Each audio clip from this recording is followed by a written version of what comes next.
Welcome, everyone. I'm Chris Clow, an editor with HW Media and Reverse Mortgage Daily, and I'm thrilled to welcome you to today's Lunch and Learn, the power of prefund and QC requirements you need to know starting September 1st, sponsored by QC Ally.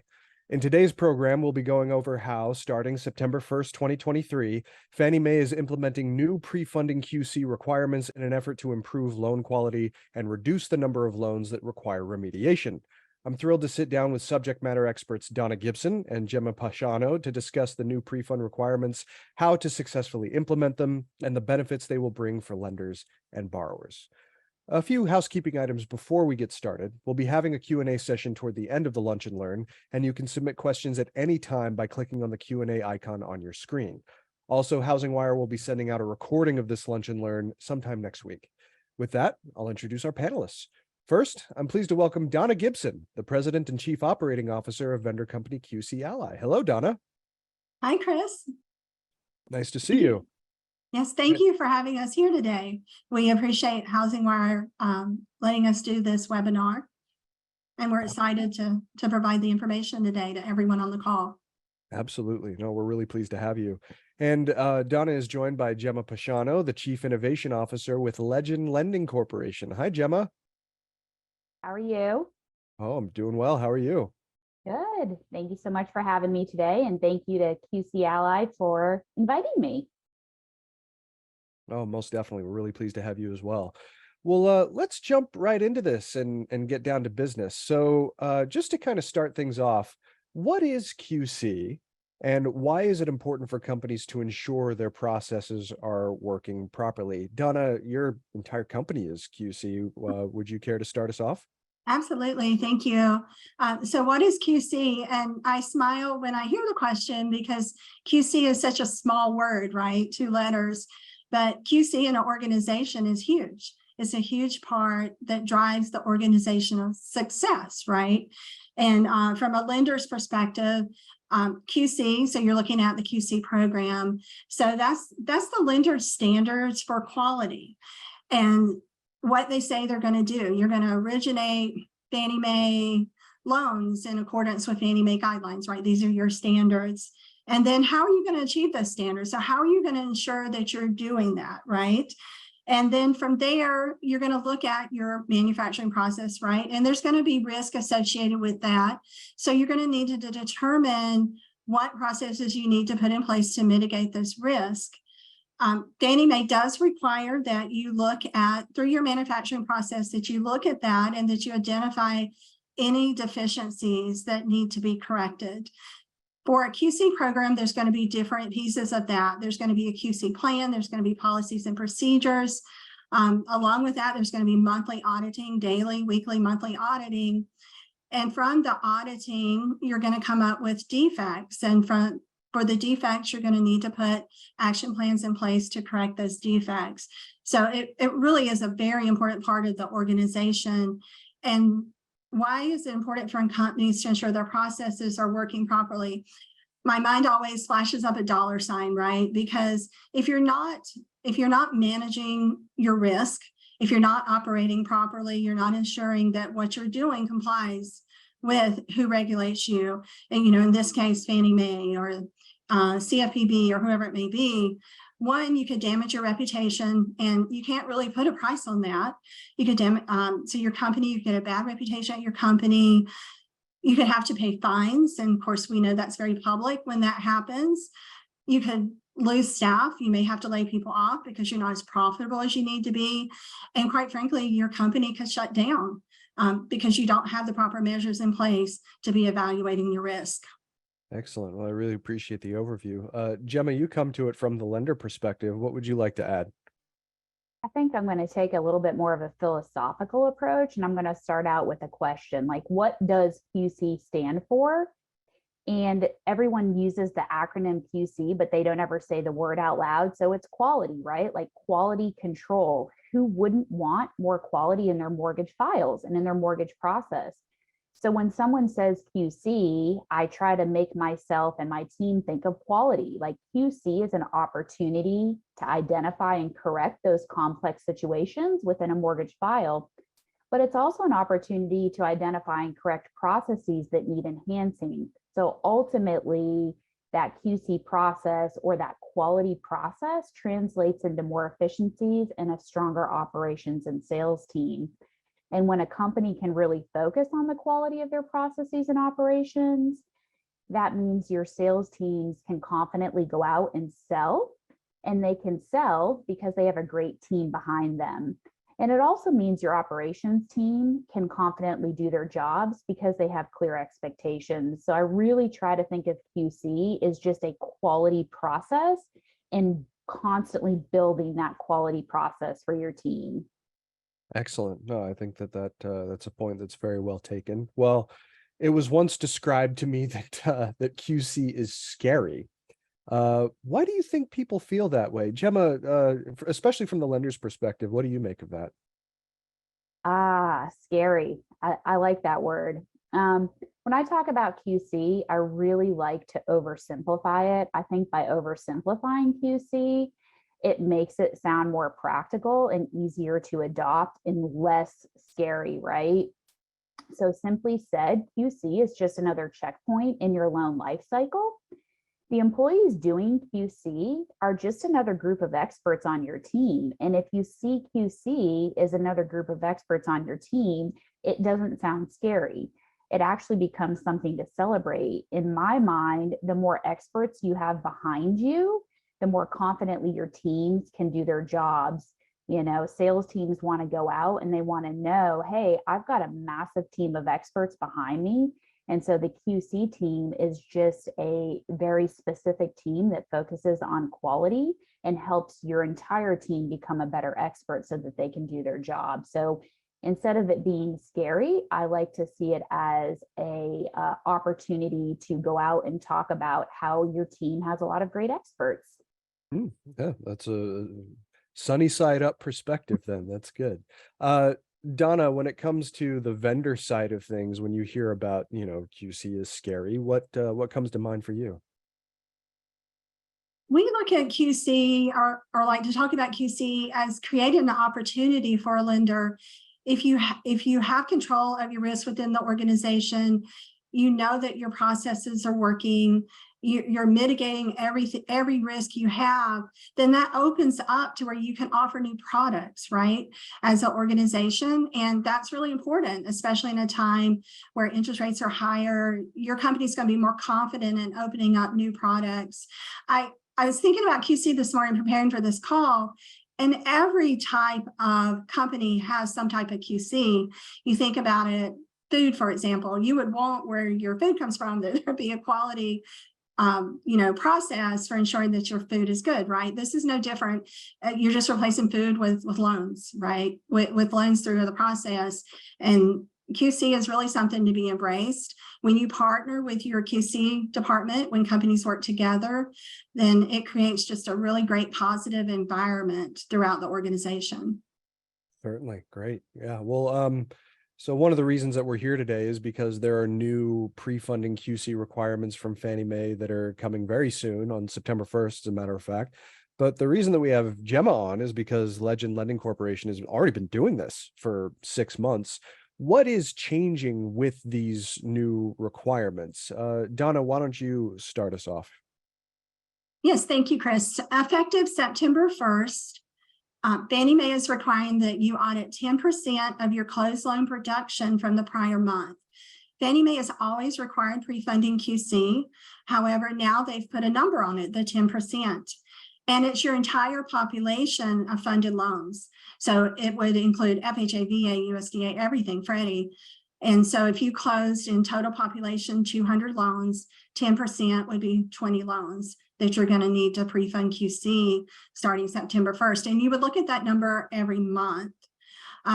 Also, what Fannie Mae did, and this is apart from the pre-funding requirements, they shortened the life cycle of the QC process. They took 30 days off of that. So I do want to mention that before I forget, since it's separate from the pre-funding.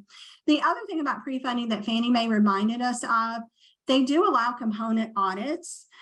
It's going to be up to each lender's organization to determine how they're going to mix those component audits in. Some of the questions we've received is, do I have to do component audits?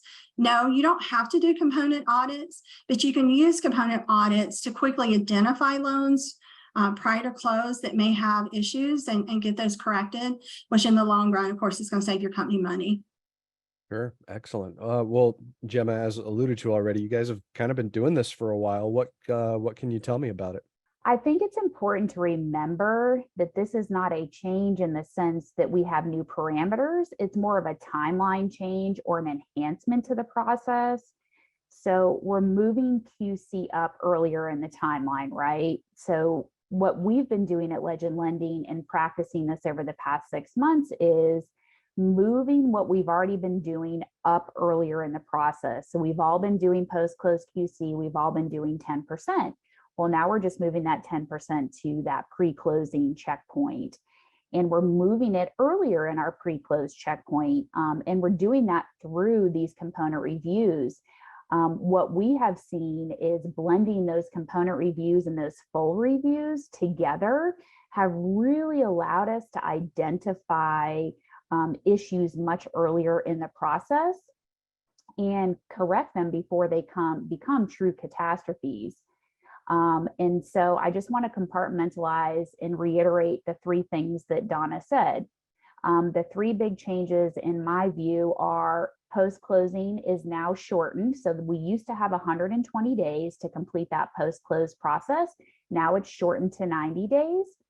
And our pre-close reviews now must have a 10% count to them, and that's 10% of your prior month's closings. And then thirdly, blending that component and that full review technique. And what we have really seen is that component review has been so impactful because you can get through more files and you can really hit those items that your team has been having issues with. And we identified the things that go on our component reviews by looking at our prior month's issues in both post-close QC, pre-close QC, but also aggregator allocations. And then we've taken those and we said, okay, we're going to pinpoint these in our component reviews. And all of a sudden, we're starting to see these great conversations between our teams earlier in the process. And it's allowing us to brainstorm and troubleshoot without a lot of panic and not making it feel so last minute. So, you know, it's not necessarily a change, but just an adjustment. And for us, we've seen such an impact and it's actually created less stress throughout the process. Excellent. Great. Donna, in terms of what you've observed, how many clients have gone through these changes already?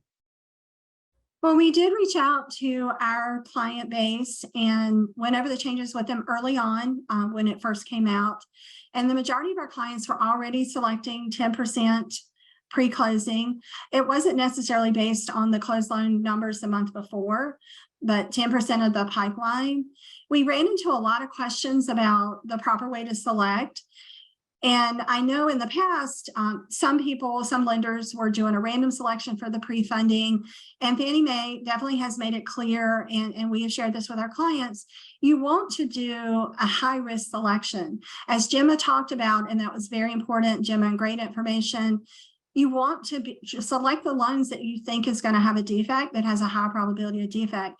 Now, maybe where you're at, you don't have a lot of defects, but most, it depends on your size of your organization. There's usually something, right, that you need to look at a little bit closer, and you are going to get that feedback. You're going to get it from your QC reviews, whether they're being performed by you or a vendor, repurchases, indemnifications, notifications that we see, this new fraud trend is out there. So you're going to want to go look for that. There's so many things that you can target and select loans from that are going to be impactful to your organization.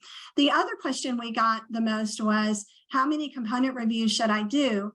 Again, I go back to that is going to be dependent upon your organizational risk, right? And what you can defend. You can't do all components. I would not recommend that. And if you only, let's just say you close 50 loans and you're only doing 5 pre-funding, which is very important, but it's a smaller number. Maybe you want to do all full reviews there. But I know in Jemma's organization, they're actually auditing more than the 10% because they're incorporating the component reviews, and they're really doing a good job of recognizing any defects up front so that they can get those resolved prior to the loan closing. Once the loan closes, it's very expensive to get that loan back, and we'll talk more about that. Sure. Yeah, of course. Well, the mortgage business is always changing. I think that this is just one example in a long line of examples that we could probably cite to reiterate that reality. But what can companies do to get compliant with these new requirements and just get things done? And I'm sure each of you have different perspectives on that topic, considering your responsibilities as a vendor and lender, respectively. Jemma, from the lender perspective, what can you tell me? Change, the never-ending evolution of the mortgage industry. It doesn't ever seem to stop, does it? I think what helps me and my team process these changes is to simplify the requirements of each change and then find that positive impact that will help us welcome the changes. And so we've just been really oversimplifying what QC is, just to make it feel comfortable, and then really glean what those impacts are. And so if we just really simplify the changes that Fannie is asking of us, we're not having to abide by a lot of new enhancements. We're just shifting that timeline. And so the beauty of shifting that timeline is now we're identifying the same issues much earlier in the process, which is saving us money and causing less chaos. And so I always like to say change is change. Let's dissect that change. Let's keep it simple, and let's celebrate the outcome of that change once it's efficiently working. And, from there, we're learning and constantly growing. So I think that, we're always going to experience change, but if we just simplify this one, it's actually not a huge change, and it's given us a lot of positive impact. Mm-hmm. Great. Excellent. Well, from the vendor perspective, Donna, what can you tell me? Well, we needed to be prepared when the changes came out. So when the changes first came out, we wanted to understand why the change. And it's very, to me, it was obvious. The loans are harder today. There's more loans with more defects. We're seeing more repurchases. It makes sense that you would want to identify those issues prior to the loan closing, so that you as a lender would not be, getting those repurchases or buybacks, the cost associated with that. So it makes sense that you want to push it more up front. Now, we still do have the same post-funding requirements, the 10%. But it is putting more of an emphasis on the pre-funding side. So we as a lender, we have to look at all of our processes, the way that we run our operations, how we handle pre-funding reviews. We have to be prepared for the volume that we anticipate is going to come in. And it was good to find out from our clients that they're already sending 10%, but we are definitely seeing some uptick there, getting ready for September 1st. And as a lender, you're really, I would recommend that you look at how you're handling your process today. You're going to have more communication up front. Do you have the staff, if you're auditing these loans internally, do you have the staff to handle those audits? If not, then, a vendor like us, obviously, look around, look at the vendors. We handle our audits through tech-enabled services. And we believe that's the best way to do that. You need experienced people doing these audits. And that's something else that we run across quite a bit, is maybe the person that's doing the pre-funding audits, does not have the same experience as an underwriter. And so you do need someone that has a great deal of experience to perform these reviews. So those are all things that need to be looked at. For the timeline changes, the 30 days, I'll just touch on that real quick. We implemented an OCR process within our company so that we could have all our files look the same and we could go through them more efficiently, and really just shored up all our processes to ensure that we're going to be able to meet those shortened timeframes. Great. Appreciate the overview, of course. Thank you. Well, how do each of you anticipate these new requirements from Fannie could impact a loan's quality, and how does that change depending on the lender and vendor perspective? Donna, from the vendor perspective, what do you think? I think these changes are great. I do believe they're going to change. They're going to save money in the long run. If you look at the cost to do a pre-funding loan, let's just say it's $150 or $200, depending on, the staff that you have assigned to do that or your vendor's cost. I was reading an article this morning, and the cost to repurchase a loan that was reported was 30% of the loan amount. So if you look at a $500,000 loan, I mean, that's $150,000, $200 versus $150,000. I mean, it just makes good sense that you're going to want to identify those issues before that loan closes, and you don't have all those things coming back. It's just very, very important. And it does impact your reputation as well. I know we're going to talk about this, but there's a lot of people involved in a mortgage transaction. And so when things go wrong, that does impact your company. Most definitely. Jemma, what did you have to add? I just really want to echo what I've been saying. We are basically now identifying the loan file corrections much earlier in the process. And the earlier that we can identify them, the easier it is to correct them. And it just helps us become a much more well-oiled machine. And to Donna's point, if we can correct them prior to closing, if we can ensure that we're truly closing a loan that meets both compliance and underwriting guidelines, we're not suffering those costs post-closing. And so just really moving that process up and having the conversations earlier has been such a lift, and I think is going to be a lift for everyone. And I think I just also want to talk about the fact that this is not just at the loan level, like this is that long-term correction as well. So what are those little things that keep happening over and over and over, and we're finding them out earlier and earlier in the process. So we're also correcting at the higher level, at the process level, at the long-term level as well, which then translates into dollar savings and more efficient processes. Mm-hmm. Great. Well, I understand that the visibility of needing to go through QC can be stressful for some professionals. How does the visibility of QC impact the ability to comply, and what can be done to minimize those concerns? Because compliance anxiety tends to be kind of a universal topic in the mortgage space. Is that the case here? Jemma, what do you think? I like to say that QC and compliance are kind of like the elephant in the room that nobody wants to talk about.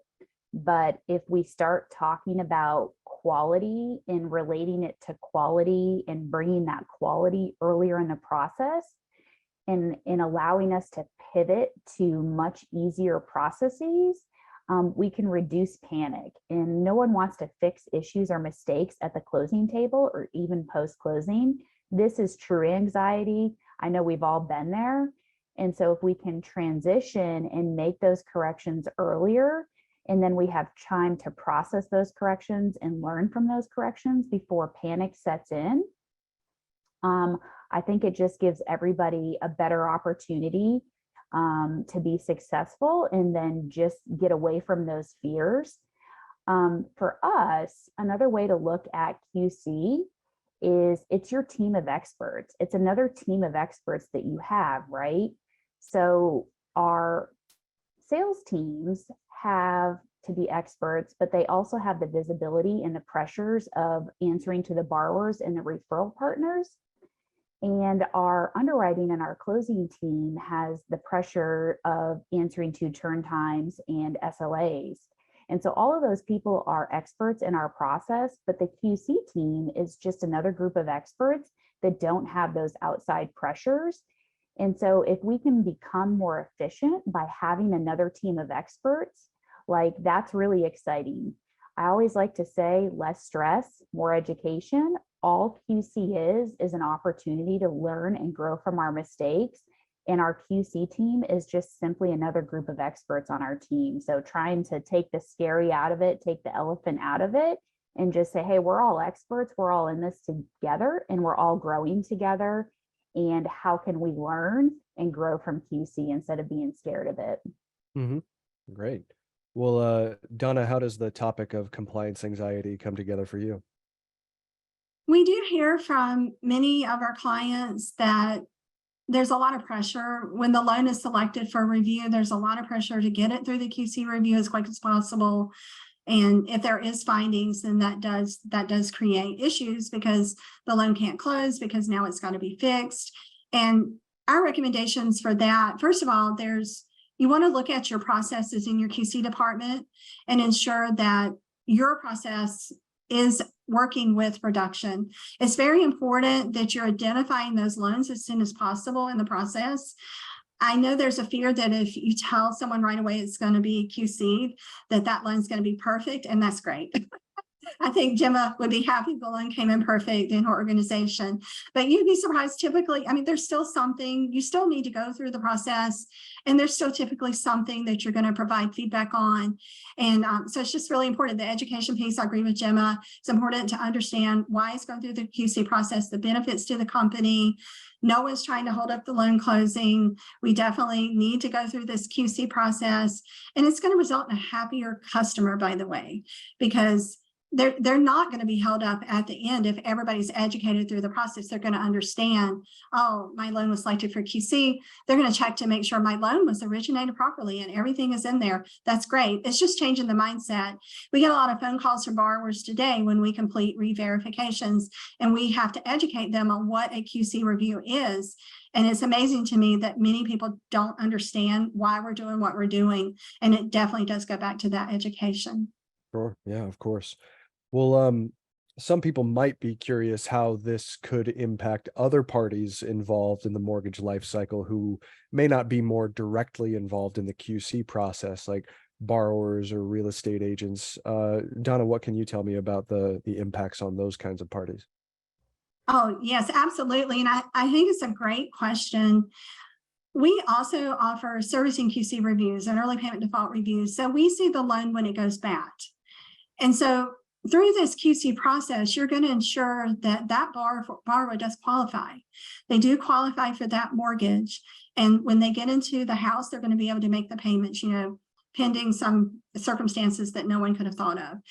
And then that borrower is going to be happy. So when they go to refi, they're going to come back to your shop to refi. When they go to buy another house, they're going to go back to that realtor because they were happy with the realtor and the lender. I mean, it's all going to produce more income along the lines as long as the loans are compliant. The worst thing you want to do is rush a loan through. The borrower doesn't really qualify. They close and they can't make their payment. That's a terrible, terrible situation for a borrower to be in. Most definitely. Well, Jemma, you come at things from the lender's perspective, a lot more direct contact with borrowers in particular. What can you tell me about how these processes could impact those kinds of parties? Again, I want to use that word quality. So the impact of focusing on quality earlier benefits everyone in that life cycle. This benefit is passed back to your employees, who can then sell easier and who can then perform their job with better expectations. Ultimately, we can provide a clearer process for our borrowers and our referral partners with no surprises and no pain points. So I think in the end, the whole point of QC is not to find those quick fixes, but to identify the broken parts of the process and then improve those processes moving forward. And the more we can focus on those improved processes, the better product we have to offer our clients, the better experience we have to offer. And the more confidently the salespeople are out there saying, hey, I've got this really great team. I've got this really great process. Like, let us guide you through one of the most exciting, events in your life, because the salespeople and the process or the operations people have that really strong process behind them. And it's not this panic, process. And so again, just focusing on quality and those long-term fixes. Excellent. Great. Well, some people who may be looking at the onset of these new requirements, because September 1st is going to be here before you know it. We're already at August 25th. They might try to potentially keep the additional costs that could come with the requirements in mind. What do you two think people should keep in mind when it comes to the potential value proposition of QC, and how do these requirements interact with the value proposition? Jemma? I don't really see any increased operating costs because most lenders already have a working QC program. So it's more just a reallocation of those existing operating costs. you're moving those checkpoints up earlier in the process. So you likely already have the resources. Our QC team at Legend Lending, we didn't have to add any staff. We didn't have to spend any more money to update our QC program over the past 6 months. We just reallocated. And I'll just give a 10-second commercial here for QC Ally. They are a partner of ours. They support us with our pre-close QC and our post-close QC in different capacities. And our pre-close QC, we use their software, and we have an in-house team that's performing those QC tasks. And then by using QC Ally software, we can stay organized in how we log our QC files that we do, and then how we present that data to management and also to the agencies or anyone who sees it. And then for our post-close QC, we have QC Ally doing those full post-close QCs, because I think it's important to have an unbiased opinion at some point in the process, right? So you want that outside opinion. We were already using QC Ally, so there was no additional cost there for us. We just kind of reallocated and shifted those costs around in how we staff. And so now we have the same QC associates doing the same reviews. It's just much earlier in the process. But really, to Donna's point a second ago, I actually see cost savings. So instead of having increased costs, there's cost savings.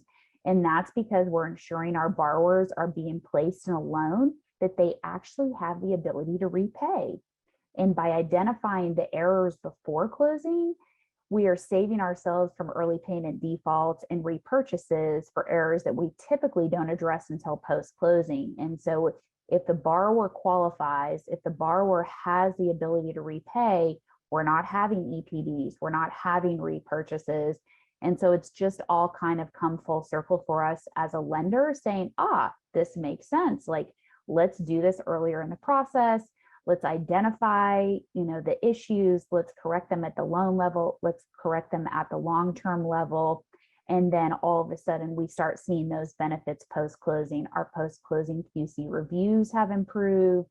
Our aggregator allocations have improved.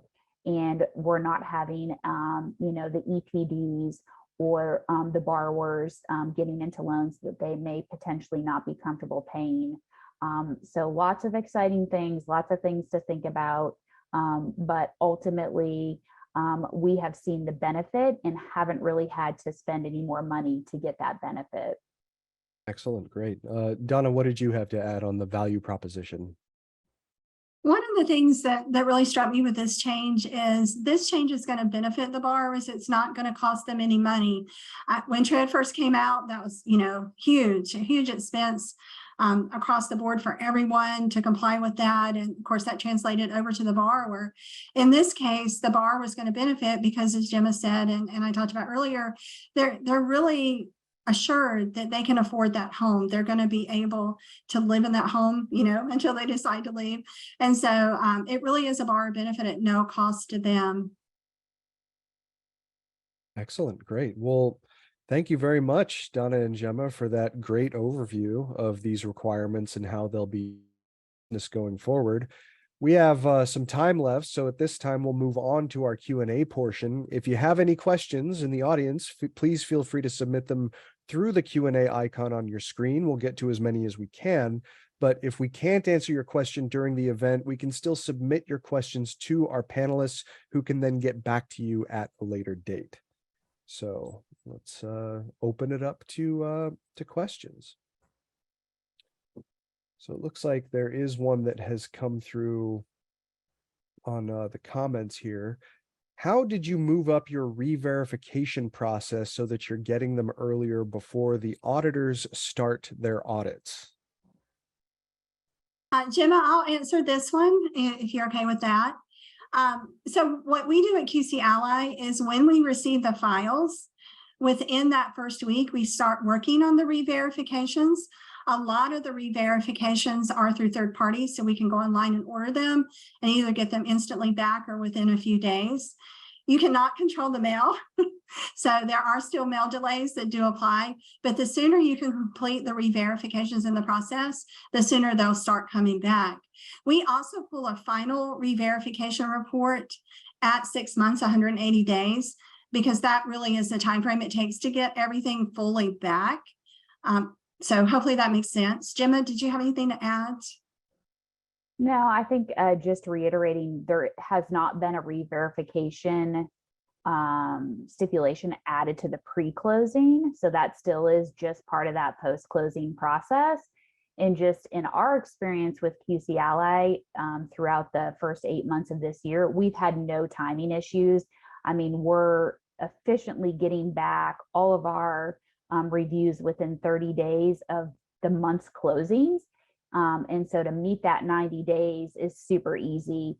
You know, it's not 2020, it's not 2021 when life was a little busier, but right now we have had zero issues with meeting that 90-day time. We've actually been doing 60 days from start to finish, you know, working with QC Ally and getting through those initial findings, those initial re-verifications, the rebuttals, the corrections, and everything. So our goal has been 60 days and we've met that all year.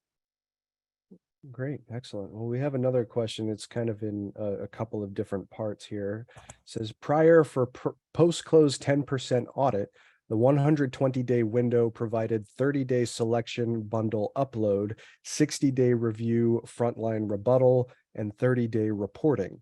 With only 90 days, I see 6 to 15-day increments to make up the 90-day timeline to complete the same tasks.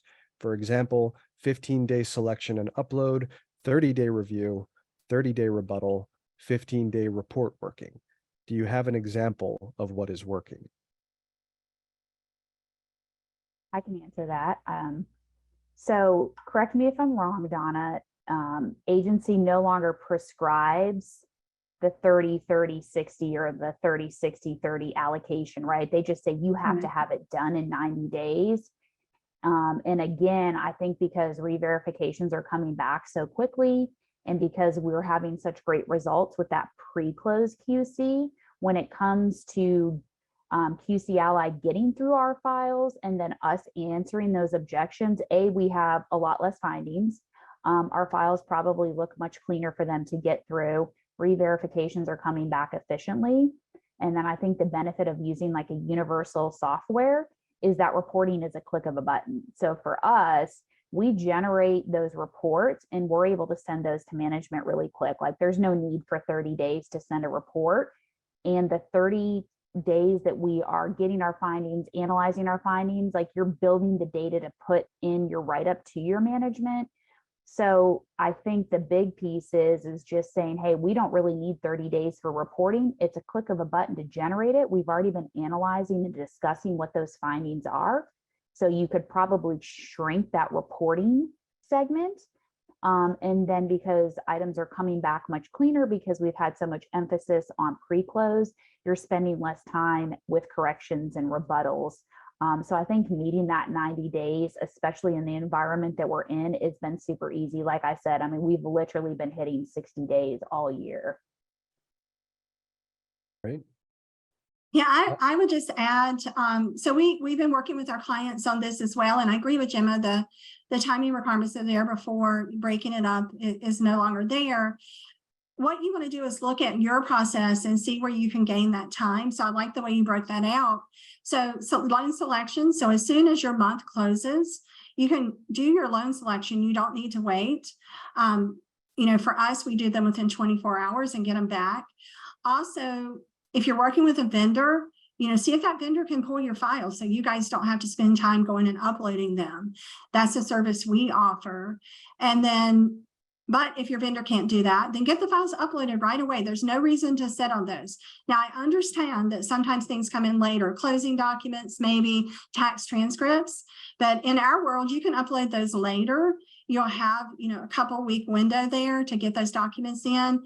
For us, the clock starts ticking when we receive the files. So we're going to start counting day one on that first file receipt. So it's just very important to get through that first piece, right? The selection, uploading the files as quick as you can, so that there's the time for the review, sufficient time for the review, which in our case, we're 30 days. And then that gives you extra time on the end for that response process. That's really the piece that we hear from our clients that takes longer. And Fannie Mae has said 90 days, you got to cut it off. So if you don't have all those responses in, it doesn't matter. You're going to have to issue that report because they are cutting it off there. So you're going to want to have as much time as possible to get your responses in. Thank you. Great. We have a question specifically for you, Donna. What % of your clients or lenders are you seeing utilize D1C to assist with the timing of the QC process? Great question. We do see, it's a high percentage of our clients that use day one certainty. The validation piece, how many actually get a true validation? It depends on which piece of the process you're using and where you're at in the country.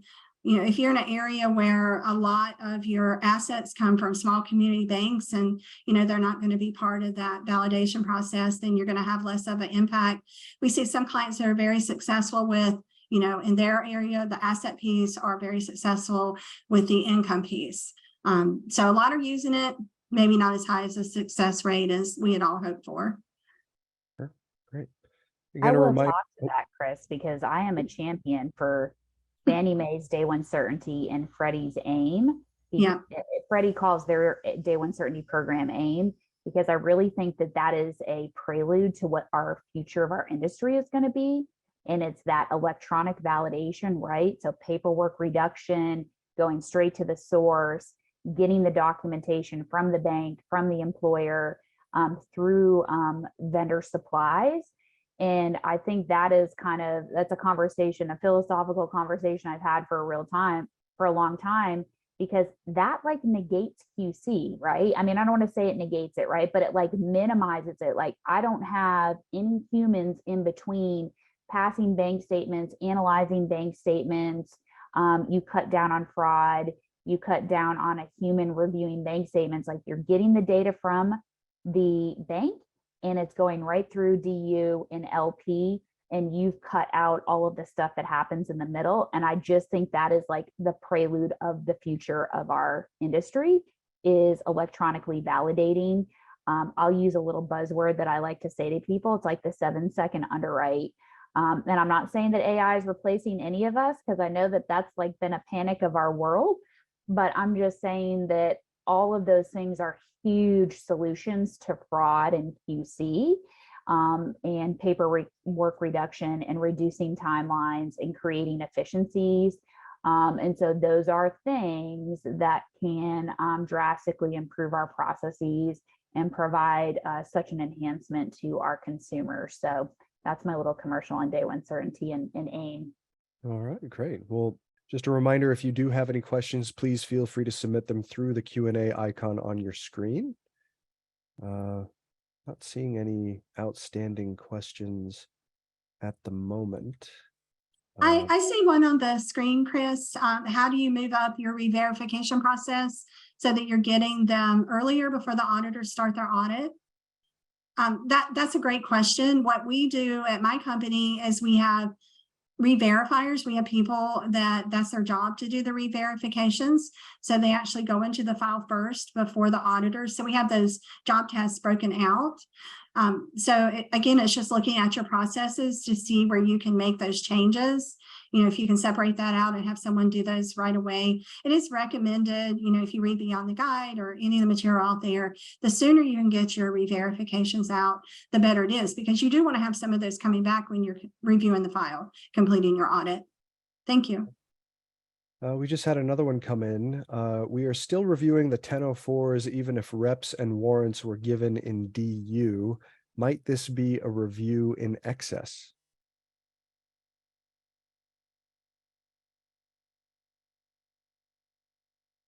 You want to answer this, Donna?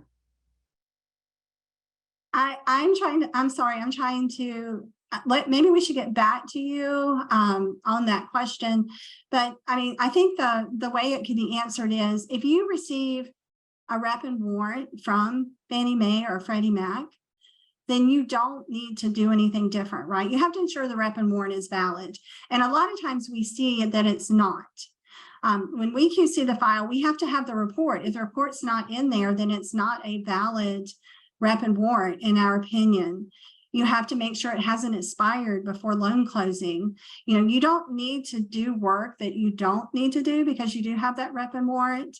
And I think that's what the question is asking. Jemma, looking at it that way, did you have anything to add?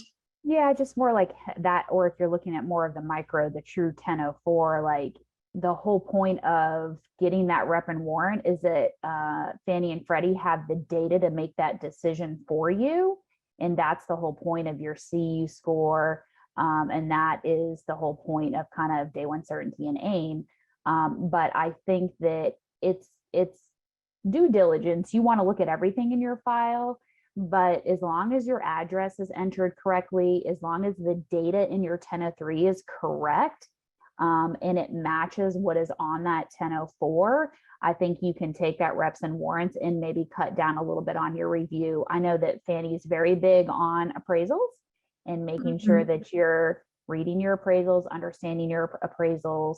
But I do think that there's a lot of value in that reps and warrants, and it allows you to get off the gas pedal just a little bit and, you know, allow that rep and warrant to work for you in a timeline standpoint. I would just add, so just because you have the rep and warrant doesn't mean that we're not, well, we don't order field reviews anymore. But in the past, when we ordered field reviews, even with the rep and warrant, if there was a value issue, you were not on the hook for that. Just to add to those rep and warrants, you know, for the appraisal piece. And so if Fannie Mae finds an issue with the value, you have a rep and warrant, right? They're not going to come back to you. Fannie did want to see those field reviews because they wanted to look closer at the property because, you know, it is automation. So maybe there's some rules they need to tweak in there. And, you know, I know you guys noticed they changed those, right? They changed those as the environment changes. So something you would have got a rep and warrant on before, you may not get today, depending, you know, what's going on. So those are things to definitely watch. Just one more thought on that. It made me think of, so AUS does not read pictures. So just because you have a rep and warrant on value doesn't mean you can't, you still need to look at quality through those pictures of the property. So I will add that. I mean, you can let off the gas pedal, but you still need to look at the report. Sure. We've got a couple of outstanding questions. This one says, hi, Donna and Jemma. If we are blending full file review and component reviews for the 10%, does majority of the 10% need to come from full file reviews, or does it matter? I don't think. I can, did you? Okay. I can answer this from the vendor perspective, and then I would like Jemma to answer as well. So it depends on your organization, right? And the type of business that you're doing. You have to justify, if Fannie Mae comes in and questions, you know, why did you do 80% component and 20, you know, of your 10%, 80% was component and 20% was full. You would just you'd have to explain why you did it that way, right? And you could provide justification for that potentially. It's just going to depend on your risk and the best way to look at that, because that's what you're doing. That's what we're doing, is we're looking at our processes. We're looking at, you know, these loans qualifying. We're identifying issues. And so if you can do that through a higher component versus a file review, and you can present that, then, you know, that could be acceptable. Fannie did not come out and tell us, right? So it is going to be a judgment. Jemma, what would you like to add to that? Well, that's what I was going to say. Because they didn't provide guidance, it feels a little bit uncomfortable at first. You're like, ooh, I'm only looking at 2 things in this file. This feels uncomfortable. But what we have found is, and again, this depends on the size of your organization, but especially in the environment that we're in right now, we are far exceeding that 10%. And because we could potentially touch 2, 3, 4 quick component reviews a day, you know, we're hitting literally super high percentages. And then we're still able to do our full reviews on those ones that are, you know, especially high risk type files. And then I think that we have so many tools pre-closing that allows us to have automated checkpoints that you can say, hey, look, I'm doing these component reviews because I'm checking the 2 or 3 things that are still manual processes, like calculating income and reading asset statements. And then I have all these other great tools, you know, via compliance checkpoints, disclosure checkpoints, you know, automated things that are checking those other things that would normally be part of your full review. You're able to touch a lot more files, get through the things that need a human touch, and then still do some full reviews, because I think it's important to just have that full file process. But because we have said, hey, you know what, these component reviews are so impactful and they're much quicker, we are touching a ton more files than that 10%. And I know that depends on the size of a firm, but we have found that, hey, we're like far exceeding the 10% because of these component reviews. And that's our way to say to Fannie or Freddie or whoever, you know, great news, like 10% is an awesome number, but we're exceeding that because we're doing all these component reviews. Excellent, great. We just had another question come through. Any advice on ensuring the 4506C is accurate to reduce rejections on obtaining transcripts at the QC stage? Jemma, can you take that one since you're on the front line with that? I might have a little tear dripping down my face right now. It is an anomaly, especially when you get into business transcripts. The good news is a lot of them are automated, right? And so if you can partner with a good disclosure vendor that automates how the 4506C is filled out, we see a lot more success on the personal side. I actually just said to somebody the other day in my team, I said, I think we need this like additional spot in our 1003 that says, where did you last file your tax returns?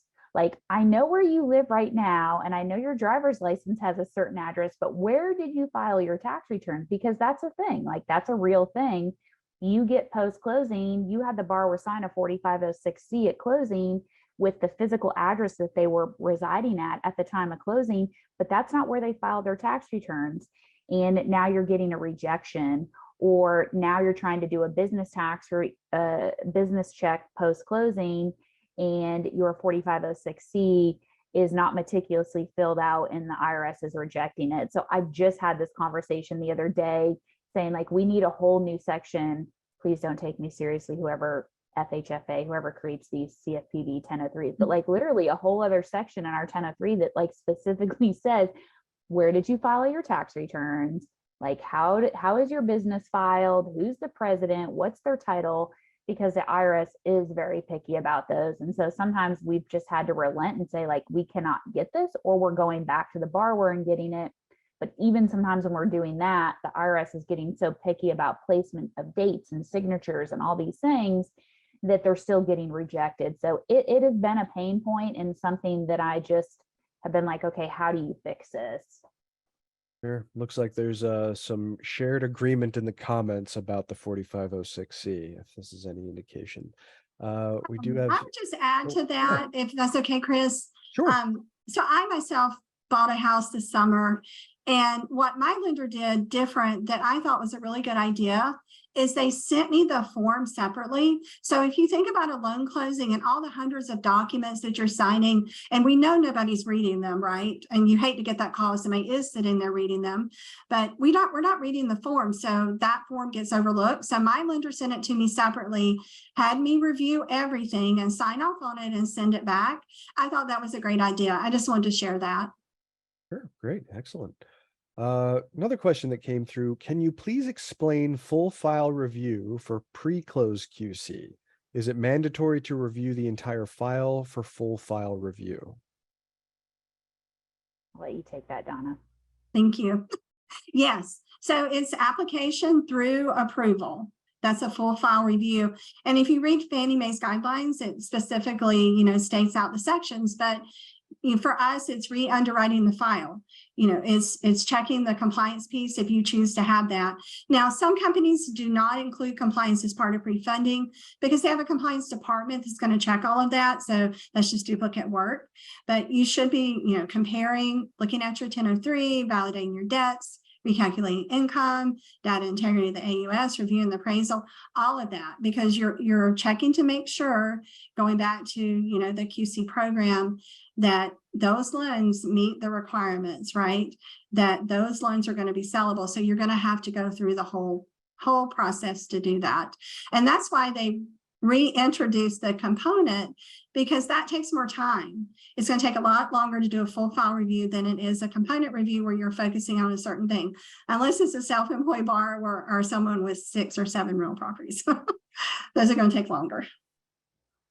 Sure, great. We've got another question that came through. We've defined a full review as also including federal and state compliance. With the additional volume, we're removing TRID compliance reviews from the pre-closing process. It sounds like Jemma does this as well. Are you seeing this as a common practice? We are not at my company. We have some people that do not include that. But again, if you already have something in place, like a disclosure desk, you have something in place that's going to check that, then you don't have to do it again. Would you agree with that, Jemma?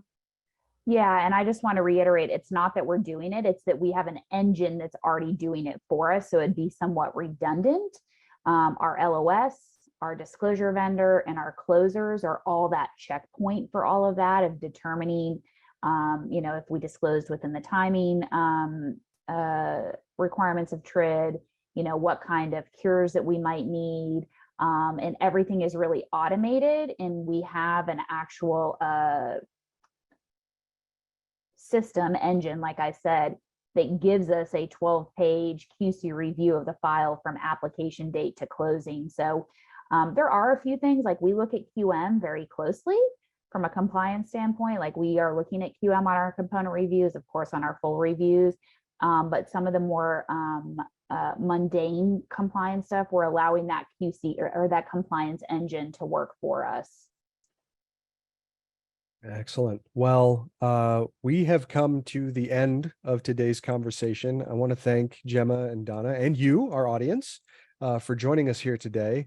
If you do have any other questions that we didn't have time to answer, then we can follow up with you after today's event.